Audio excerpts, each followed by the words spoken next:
여러분들 요즘 뉴스에서 가장 떠들썩한 이야기가 무엇입니까?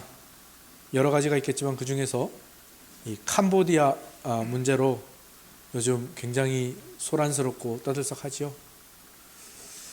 그 나라를 비난할 생각은 없지만 굉장히 상식을 뛰어넘는 어떤 일들이 벌어지고 있는 것 같아요. 그 지역에 보니까 스캠이라고도 하고 이 사기를 위한 보이스피싱 같은 걸 위한 단지가 조성되어 있고요.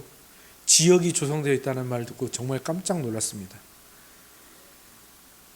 어떻게 사기를 치는 산업이 그렇게까지 공식적은 아니겠지만 그렇게 대놓고 할 수 있는지 충격을 받았습니다. 지금 그곳에서 한국인이 갇혀서 이 사기 보이스피싱에 이용당하기도 하고 또 몇몇은 죽었다라는 이야기도 들려와서 가슴이 아프기도 합니다.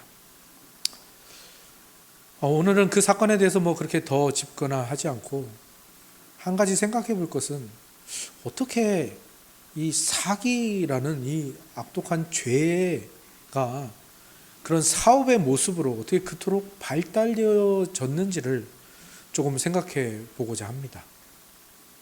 왜 그렇게 사기라는 사업이 그렇게 발전하고 아직까지도 안 없어지고 있을까요? 그 이유는요, 분명합니다. 이 사기라는 것은요, 사실 사기꾼에서 시작되는 게 아니거든요. 사기라는 것은 어디서 시작됩니까?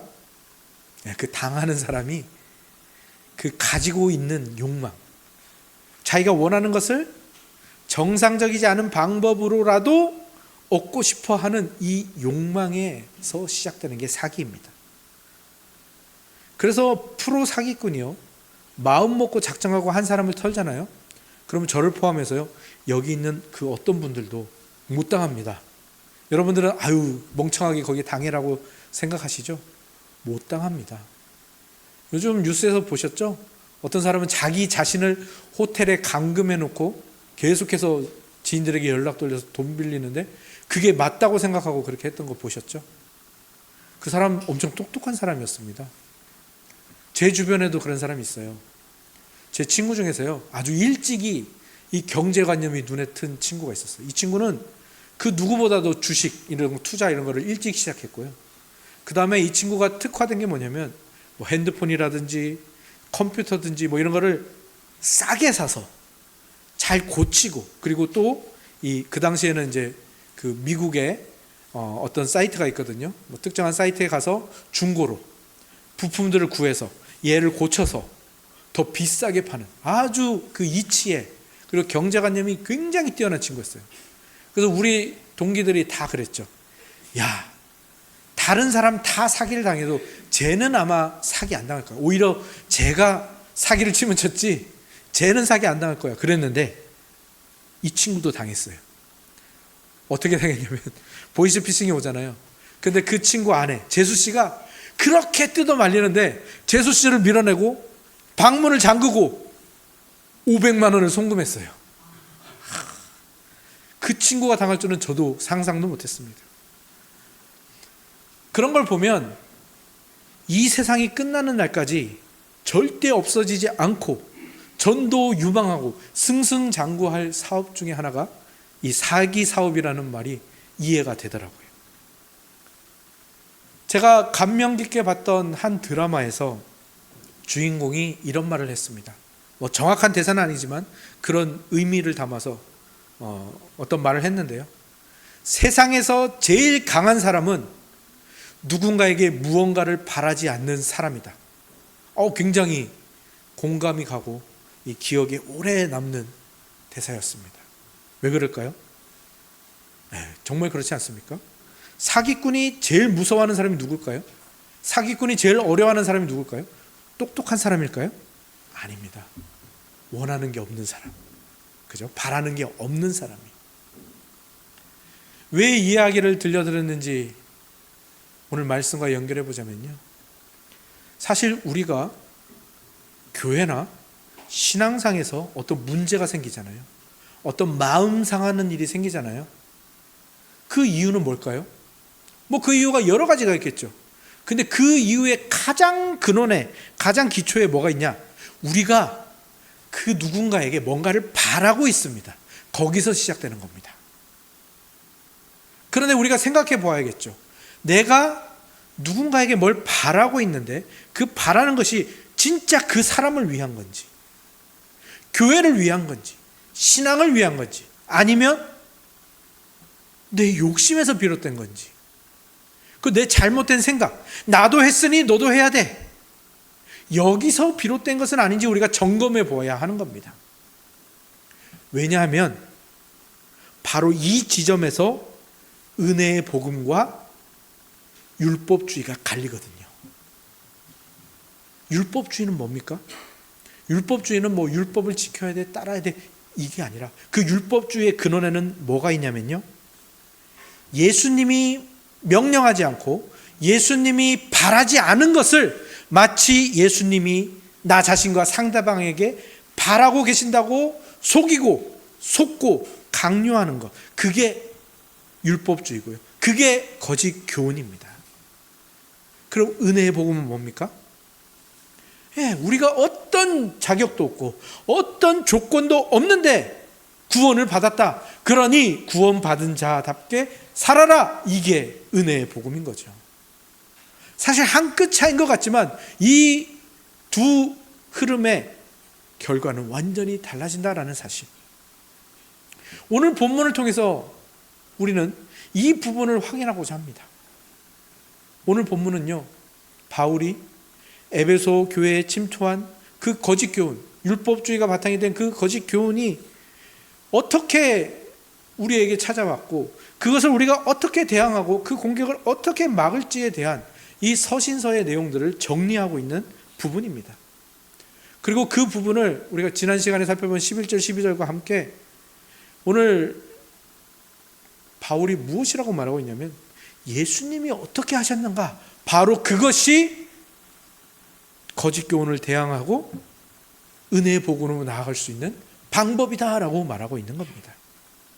그러면 예수님처럼 하는 게 뭔가, 그것을 오늘 본문에서 뭐라고 표현하고 있냐면, 예수님이 하나님 앞에 서셨고 또 예수님이 빌라도 앞에 서셨는데 그것을 보고 그 의미를 알아서 그대로 해라, 예수님이 하신 그대로 너도 해라 라는 게 오늘 본문이 말하는 바입니다. 그래서 오늘 우리가 이 본문을 가지고 무엇을 살펴볼 건가 하면, 하나님 앞에 서는 것, 빌라도 앞에 서는 것, 이것이 어떤 것인지를 살펴보고요, 이것을 우리가 살아내는 것을 이 성찬과 연결해서 함께 여러분과 나누고자 합니다. 먼저 예수님께서 하나님 앞과 빌라도 앞에 서셨다라는 것은 어떤 의미를 가지고 있을까요? 먼저 하나님 앞에 섰다라는 것은 그 하나님 앞에 서는 것이 어떤 것인가를 알아야 되는데, 그게 15절과 16절이 우리에게 말해주고 있어요. 15절 16절에 나오는 이 하나님의 어떤 속성이라 그럴까요? 하나님의 성품이라 그럴까요? 하나님의 어떤 존재이신가 하는 것들을 이 부분만 나누어도 아마 몇 주간 나눌 수 있는 분량인데요, 다 다루면 좋겠지만 오늘은 거기는 조금 미루어두고 이 15절 16절이 그 하나님, 우리가 서야 되는 하나님 앞이 어떤 자리인가를, 하나님이 어떤 분인가를 묘사함으로 우리에게 설명해주고 있는데, 그 부분만 조금 짚고 넘어가려고 해요. 오직 한 분이신 참된 왕으로 하나님을 소개하고 있고요, 만왕의 왕, 만주의 주, 가까이 가지 못할 빛에 거하시며 보지 못하고 우리가 볼 수 없는 분, 그리고 죽음이 없는 그런 분으로 지금 묘사하고 있죠. 이것들을 지금 바울이 말하는 이유는 뭡니까? 바울이 디모데와 에베소 교회에게 하나님 앞에 서신 예수 그리스도처럼 해라라고 그 명령을 하는데, 예수님이 그 하나님 앞에 섰을 때 예수님이 하나님으로부터 느낀 것, 하나님을 보고 깨달은 것, 그리고 그것을 통하여 이렇게 너희도 살아야 된다라고 하는 그 근거와 권위가 어디에 있느냐? 그것은 바로 하나님이 어떤 분이신가에 있다라는 거예요.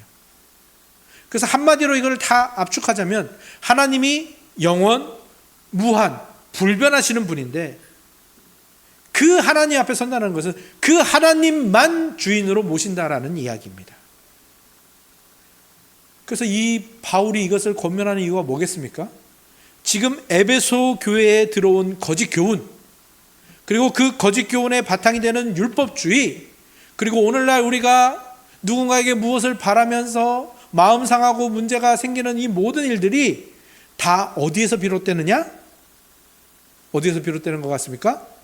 이 하나님, 영원 무한 불변하신 유일한 주인이 되실 수 있는 이분을 주인으로 모시지 않고 내가 주인이 되었기 때문에 일어나는 일이다라고 말하고 있는 거예요. 여기서 지난주 말씀을 잠깐 떠올려 보시기 바랍니다. 지난주 말씀에 우리가 따라야 할 그 명령들이 네 가지 동사를 통해서 우리에게 주어졌습니다. 네 가지 동사는 뭐였습니까? 피하라, 따르라, 싸우라, 취하라. 이 네 가지 명령으로 된 동사, 우리가 행해야 될 것이고 우리가 기능해야 될 것들이죠. 그런데 그것 전에 뭐가 확실해져야 한다고 했습니까? 그 앞에 나온 뭐가 확실해져야 된다고요? 지난주 말씀 제목처럼 너 하나님의 사람아. 하나님의 사람, 이게 확실해져야 된다고요. 이 하나님의 사람이 확실해진다는 게 뭡니까? 내가 하나님의 사람이고, 그리고 여기는 우리 하나님의 사람들이 모인 하나님의 교회라는 거예요. 이거를 확신하고 분명하게 아는 것이 가장 우선되어야 된다라는 겁니다. 저와 여러분은 그 하나님이 사랑으로 구원하신 그런 존재이고, 그래서 하나님의 사람이 되었는데, 그런 하나님의 사람이 모여서 교회가 되었는데, 그 모든 것이 은혜이고, 그리고 우리는 그 하나님을 주인으로 모시고 이 교회에 대해서 책임지고 교회를 채우고 교회를 세우는, 그리고 서로 돕는 그런 사람들이라는 거죠. 이게 먼저입니다. 내가 하나님의 사람이고 네가 하나님의 사람이다. 이게 먼저입니다. 이 존재가 먼저 확실해져야 돼요. 존재가 모든 행위에 앞서는 거예요. 이 모든 행위, 피하라, 따르라, 싸우라, 취하라라는 이 행위는요, 사실 이 존재가 확실해지면 이 행위는 따라옵니다. 이 기능들은 따라오는 거예요. 우리가 하나님의 사람이라는 것을 확인하고 하나님이 주인이시라는 것이 확실해지면 이 모든 것이 따라오는 겁니다. 그리고 거기에서부터 모든 문제가 해결이 되는 것이죠. 그런데 놀랍게도, 그리고 안타깝게도 우리가 늘 이 부분에서 넘어지는 거예요. 그렇지 않습니까? 하나님을 주인으로 모시는 삶이 뭐예요? 한마디로 설명할 수 있으세요? 여러분 삶에서 예를 들어서 그거를 설명할 수 있으세요? 어렵죠. 뭔지도 잘 모르겠고 또 잘 되지도 않아요. 그죠? 그래서 예수님이 빌라도 앞에 서신 거예요. 예수님이 빌라도 앞에 서셨다라는 것은 무엇을 말합니까?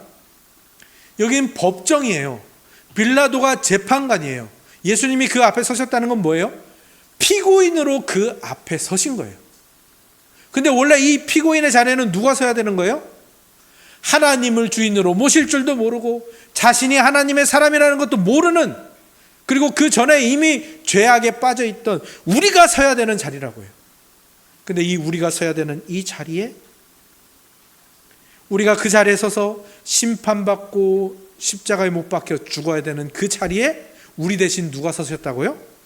예수님이 그 피고석에 서셨다라는 겁니다.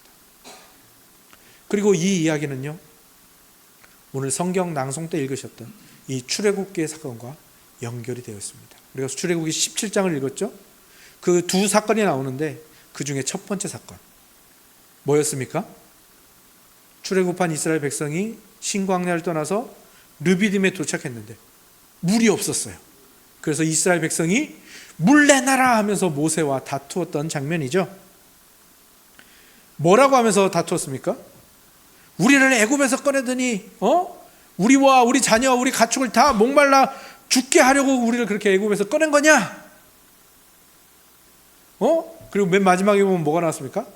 하나님이 우리 중에 계시냐 안 계시냐? 아주 심각하게 따지고 불평을 했습니다. 그런데 보면 우리는 그런 생각이 먼저 들죠. 아 그래, 물이 없으니까, 광야에서 물이 없으면 얼마나 불편하고 죽을 수도 있는 문제인데 불평할 만하지 않아? 라고 생각할 수 있어요. 그런데 성경을 읽어보면요, 이 17장 바로 직전에 나오는 16장에서 어떤 일이 있었냐면요.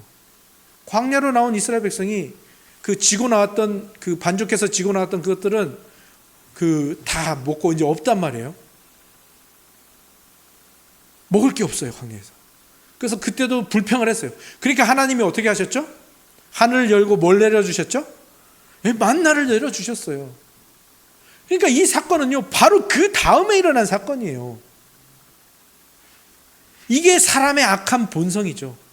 하나님이 은혜를 주신 것, 열장을 내려서 애굽에서 꺼내주시고 홍해를 갈라서 광야로 건너게 하시고 하늘을 열어서 만나를 주신 이 모든 큰 은혜는 금방 다 잊어버리고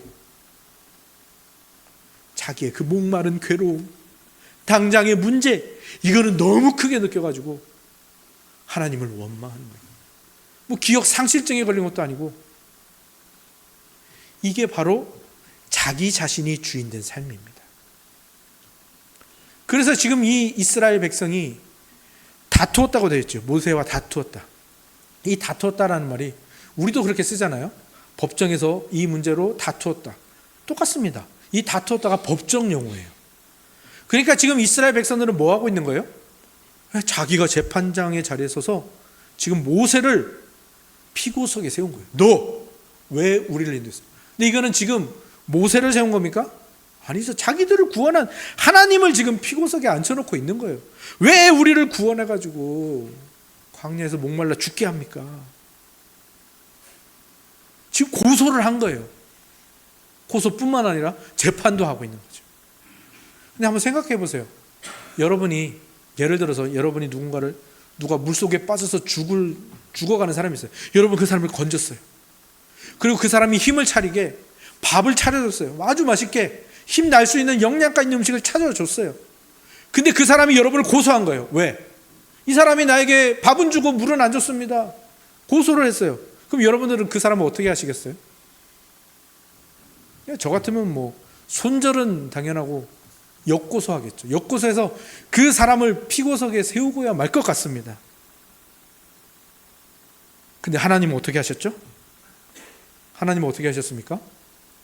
모세에게 장로들을 데리고 이스라엘 백성을 앞을 지나서 반석으로 가게 합니다. 근데 갈 때 뭘 들고 가게 하시죠?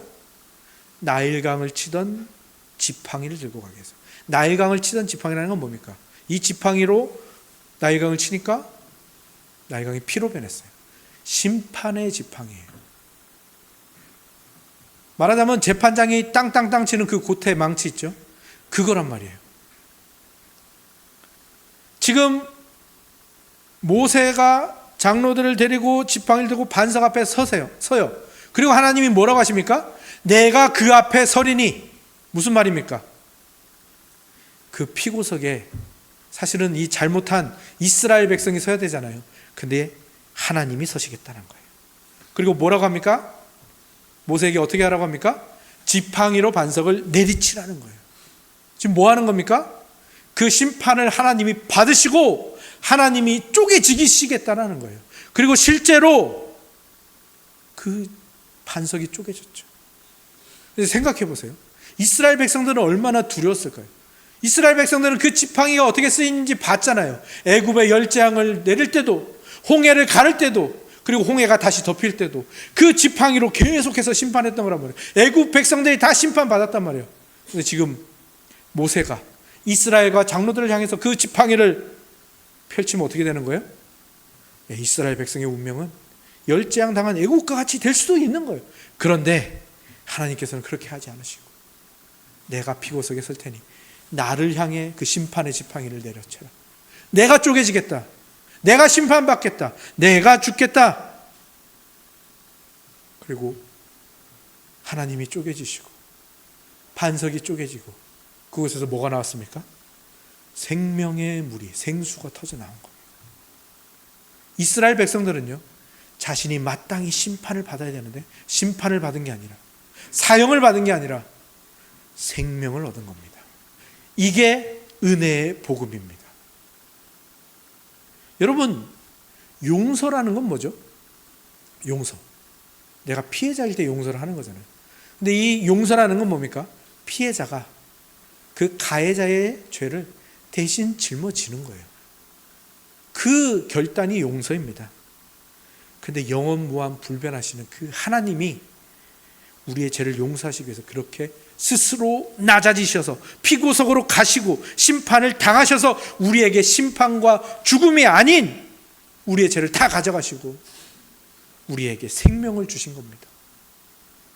그것이 가장 명확하게 드러난 것이 바로 예수님이 빌라도 앞에 서셔서 그 판결을 받으시고 심판을 받으시고 십자가로 가셔서 못 박혀 죽은 바로 오늘 본문이 말하는 빌라도 앞에 선 예수님의 모습인 겁니다.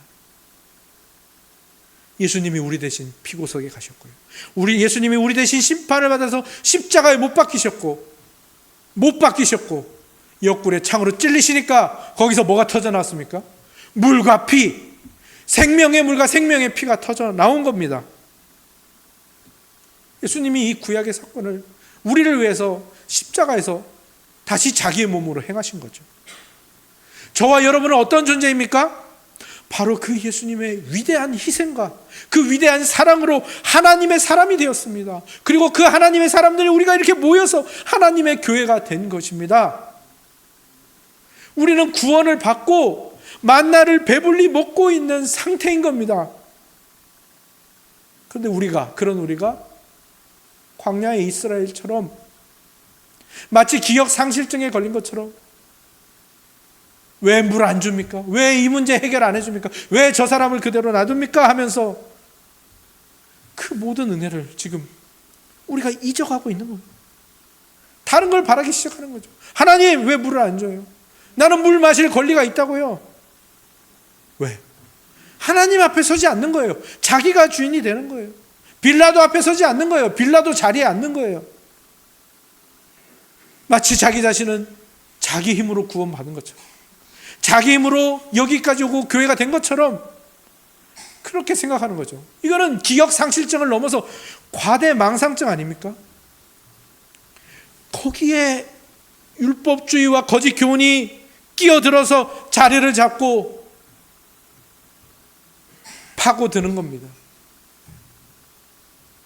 그래서 다른 사람이 못마땅해지고 다른 사람은 정죄하고 피고석에 세우는 거예요. 왜? 누군가 그 피고석에 서야 내가 안 서잖아요. 내가 서야 될 피고석에 다른 사람을 세우면 마음이 편하잖아요. 안심이 되잖아요. 거기로 가지 말라라는 것이 오늘 본문의 권면입니다. 그리고요, 이 이야기는요, 어떤 한두 사람, 우리 교회에서 어떤 한두 사람의 이야기가 아니라 저와 여러분 모두의 이야기라는 것을 여러분 잊으시면 안 됩니다. 저와 여러분은요, 누군가에게 무언가를 바랄 수 없는 그런 존재라고요. 원래 법정에 서서 죽어야 되는, 쪼개져야 되는 죄인이라는 것을 잊으시면 안 됩니다. 그거를 잊으니까 자꾸 누군가에게 뭘 바라고 심판하고 있는 겁니다. 마치 자기가 피고가 아니라 재판장인 것처럼. 그것이 바로 자기가 주인된 삶, 율법주의와 거짓 교훈으로 가는 지름길인 거죠. 그리고 그 길로 가면요, 신앙을 망치고요, 여러분 자신을 망치고요, 교회를 망치게 되는 겁니다. 이제 우리는 그 기억 상실증과 그 과대 망상에서 벗어나야 됩니다. 치료해야 됩니다. 우리는 누군가에게 무엇을 바랄 수 있는 존재가 아닙니다. 심각한 죄인이고 사형받아 마땅히 죽어야 할 존재인데 은혜로 하나님의 사람이 된 사람들이라고. 하나님이, 예수님이 대신 쪼개지시고 대신 죽으셔서 은혜로 살게 된 존재입니다. 그럼 우리는 아무것도 바라지 않아야 됩니까? 예, 결론적으로는 바라지 않으셔도 돼요. 왜? 성경에 분명히 나오거든요. 자기 아들을 아끼지 아니하시고 내주시니가 어찌 그 아들과 함께 모든 것을 우리에게 주시지 않겠느냐. 이 말씀을 기억하시기 바랍니다. 그리고 모든 것을 하나님께 구하십시오. 그분이 주인이시고 그분이 영원 무한 불변하시는 우리의 아버지시잖아요. 다른 사람에게 무언가를 바라는 게 아니라 그분에게 구하시고, 그분이 나를 사랑하셔서 그분이 자신과 자신의 아들을 내어주셔서 나를 아들 삼아주셨고 모든 권세를 주시고 모든 것을 주셨구나. 그러니 내가 저 사람에게 바랄 게 없어. 여기로 가는 것이 율법주의와 거짓 교훈에서 벗어나고 은혜의 복음으로 가는 길이라는 것, 여러분 꼭 기억하시기 바랍니다. 그리고 그 모든 약속이 오늘 우리가 함께 나눌 이 성찬에 담겨 있습니다. 우리에게 없는 그 힘을 우리에게 주시기 위해서 예수님이 이 성찬을 제정하셨습니다. 저와 여러분이 당해야 될 심판, 그 심판을 당하신 지팡이에 갈라지신 하나님, 목과 창에 찔리신 예수님의 그 몸이 이 뗀 떡입니다. 그리고 하나님이 갈라진 그 반석에서 나온 생수의 물, 그리고 예수님의 못자국과 그 창자국에서 터져나온 피와 물이 바로 우리가 나눌 이 흘린 잔입니다. 오늘의 이 말씀과 이 성찬을 받으시고 하나님 앞과 빌라도 앞에 선 예수님을 기억하시며 그 예수님처럼 살아가시는, 그리하여 다른 이에게 무언가를 바라고 욕심을 내는 것이 아니라 사랑하고 용서하고 은혜를 나눠주는 그 아름다운 삶을 누리시는 저와 여러분들이 다 되시기를 주님의 이름으로 축원합니다. 아멘.